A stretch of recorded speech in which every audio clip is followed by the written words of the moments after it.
Every day, something dramatic happens in the Caribbean that affects our lives. We'll give you the details. We'll give you the facts on Caribbean Perspective with Eddie Frederick. Here's Eddie Frederick. So glad you can join us. Premier of Nevis condemns new political trend raising its ugly head on Nevis by some supporters of the NRP.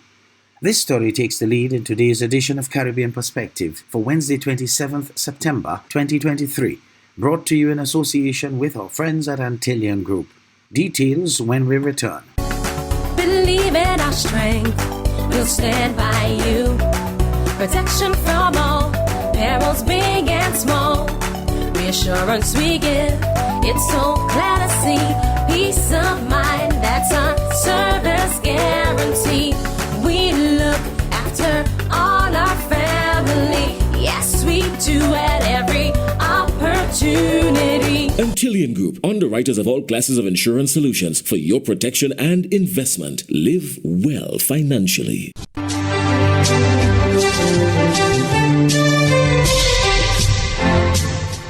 Welcome back. Premier Mark Brantley, head of the Nevis Island administration, raised concern over utterances of some supporters of the Nevis Reformation Party, the NRP, that he believes encourages the entry of violence into the political landscape of Nevis. Glenn Bart of SKN News reports. Speaking on his talk show On the Mark, aired on One Radio, Brantley expressed the view that the new trend could be a result of growing frustration among supporters on their party's failure in Nevis Island elections, winning only one out of the last 16 elections. He urged political party supporters not to go down that road of violence. We have these talking heads, what I call these empty vessels, that continue to go on radio, purporting to be speaking on behalf of the NRP. And some of the things that are being said, I believe, are dangerous in the extreme. You know, somebody reminded me the other day that when there was the genocide in Rwanda, that genocide was in large measure fanned. The flames were fanned by people on radio, referring to their fellow country men and women as cockroaches, and calling out to their supporters to go out and kill the cockroaches. And that led to a massacre of well over 1 million people in Rwanda. Words have impact and meaning. And it is important for those of us who get behind these microphones, who get behind the computer, those of us who are seeking to influence public opinion, that we be responsible in what we say. Because as the old people say, where things start and where they're going to end. Let us not go down this road of preaching violence in our politics. As talk show host, Brantley said there is a responsibility to ensure that people do not use such programs to peddle and promote unlawful, unethical, and dangerous behavior. Time and time again, people have called in. I have disagreed, I have said, no, that is not the way to go, or I have cut them off. Because I think we have a responsibility, and that's why I mentioned Rwanda, because it was radio programs, just like those, calling people cockroach and saying exterminate them, that led to the killing of over 1 million people. Where things start is not where they're going to end. And leadership requires that we condemn these things and tell them it cannot be that you are the spokespersons for any political party, because that puts into our body politic something which is alien to Nevis. We've had election after election. We've never had those types of concerns. And so that is my concern, that the frustration of not being able to win an election is now leading to this talk that I'm hearing. And as I said, I will bring the evidence. The Nevis Premier called on the NRP leadership to condemn such comments and to actively play its part in stamping out the behavior. Glenn Bart reporting for SKN Newsline.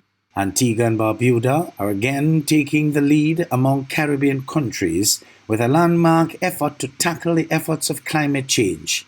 Prime Minister Gaston Brown has announced the Twin Islands state is throwing its support behind the negotiations of a fossil fuel non-proliferation treaty. He was addressing the Global Citizens Forum. Ursel Charles Jr. of ABS News reports. I'm honored to announce that Antigua and Barbuda officially joins our Pacific friends in calling for the negotiation of a fossil fuel non-proliferation treaty. The words of Prime Minister Gaston Brown as he signaled Antigua-Barbuda's support for the Fossil Fuel Non-Proliferation Treaty Initiative in his address to a Global Citizens Forum. The Prime Minister explains the tenets of the treaty. It's a binding plan to end the fossil fuel era, a pledge for a rapid shift to clean energy, a commitment to a future where economies transcend their fossil fuel past, and an assurance that no community is left behind. The rationale for joining, according to the nation's leader, is clear. The debilitating current and potential effects of climate change are far-reaching. Climate crisis is the most significant existential threat facing all of humanity. It doesn't discern between European forests and Caribbean waters. We all feel the same sting, some more than others, as in the case of small island developing states. Prime Minister Brown has called for more countries to join the clarion call, including those of the Caribbean. This endorsement, we send a clear message: unity in purpose, unity in action. We are proud to become the first Caribbean nation to rally behind this cause, and we invite others to join us. The Fossil Fuel Non-Proliferation Treaty Initiative is a campaign to stop the fossil fuel exploration and expansion and phase out existing production in line with the targets of the Paris Climate Agreement. It also aims to support a just transition to renewable energy. For ABS News, I am Ursel Charles Jr.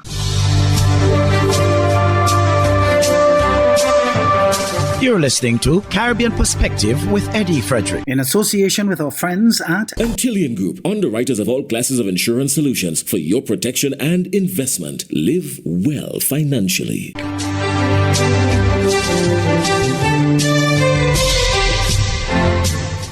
The Attorney General and Labour Minister, Frederick Benjamin, has responded to claims that some members of Antigua Trade and Labour Union, the AT&LU, would like to see the union separate from the Antigua and Barbuda Labour Party. Minister Benjamin had a sharp response to suggestions of the decoupling as he addressed the union's 84th conference on Sunday. I am informed that there are some presently in the leadership of the AT&LU who want to separate from the Antigua and Barbuda Labour Party. What utter foolishness. Complete ignorance. Complete stupidity. Did you hear what Ricky George says? Just indicated. The union and the party are inseparable. And those persons, I say, who have this misguided thinking must do one of two things. You either join the ranks or jump off the ship. People like me, born in the Labour Party from age 10 to now, will not sit back and allow you detractors to derail this great organization. It cannot happen. It will never happen. Fred Mitchell, Foreign Affairs Minister of the Bahamas, addresses the United Nations Assembly on the emergency that exists in Haiti, while he addressed the important issue of Cuba and China. More in this ZNS News item. What to do about Haiti? A question that has been put to leaders of the global sphere as violence and unrest in the country continues. For Haitian Prime Minister Ariel Henry, the answer is more boots on the ground, a suggestion he put to the United Nations Security Council on Friday, a move also supported by Foreign Affairs Minister the Honorable Fred Mitchell. Anthony Smith tells us more. We do not accept the gospel according to no when it comes to Haiti. Minister of Foreign Affairs the Honorable Fred Mitchell holding feet to fire, this time at the 78th session of the United Nations General Assembly, where he urged the intergovernmental body to take a stance on matters concerning Haiti, tasking the global body with this. We must approve with haste a UN Security Council-backed resolution on a multinational force for Haiti. So first, I'd like to thank the government of Kenya for pledging to lead a multinational force to improve the security issues in Haiti. We in the Bahamas plan to join them, as does Jamaica, and other Caribbean countries have pledged humanitarian support. His comments coming after Kenya last month pledged to deploy a contingency of some 100 officers to the politically torn nation. Minister Mitchell in that address also calling on the powers to be to come to a geopolitical settlement on Cuba. Mitchell noting that the nation has long suffered from economic measures imposed on them due to differences in ideology, also adding that there is really nothing in logic that should prevent neighboring nations on doing business with China. The irony of the situation is that money in U.S. dollars is difficult to process across Cuban borders. Yet, 9 or more flights per day leave Miami for Havana and fly back again. And the largest embassy in Havana is that of the United States. We appreciate all the steps that have been taken by the present U.S. administration to revert to the status quo ante to 2016 as a starting point.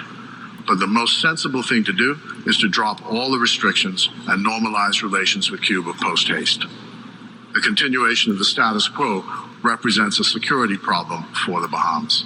What are the implications of the resignation of Marissa Dalrymple Filbert as both Speaker of the House and MP? TVJ's Andrea Chisholm takes a look. She has been Speaker of the House, or should I say Speaker of the House of Representatives. Let's start off with that, from July 2011 to December 2011. So when she was picked by the Prime Minister in 2020 to serve as Speaker, it was her second stint. This was Mrs. Dalrymple Filbert on September 15, 2020 at the swearing-in ceremony for MPs. Having been the Speaker before, I am aware of the awesome task ahead. And so, Prime Minister and members of the House, today I give you the assurance that the affairs of this House will not fall short of the highest standards. Members, you can be assured that in discharging my duties, I shall endeavor to be guided by the standing orders.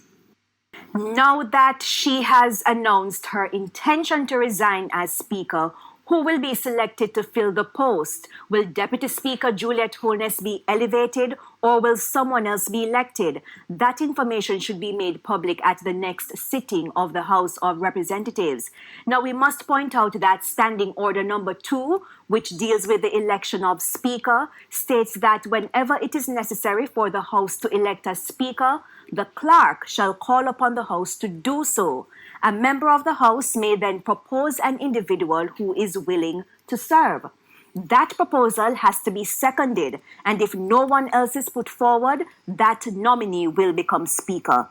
It's important to point out that the Speaker cannot be a minister. And as we've been talking right now, Andrea, about her role as a Speaker, but what about her resignation as a Member of Parliament? Well, Archie, she first became a member of Parliament for South Trelawney following the 2007 general election. And at that time, she got 6,167 votes to beat the PNP's Doneth Brown-Reid. Her resignation may trigger a by-election in South Trelawney, which can be considered a fairly safe seat for the JLP. In the last 10 general elections, the JLP won the seat 7 times. And we know that Trelawney businessman Fabian Fabo Davis has been campaigning in the constituency and was selected as the PNP's candidate for the next general election. If there's a by-election, he is possibly the one to represent the PNP. So, Archie, interesting times are ahead, and we will be monitoring the situation on the ground.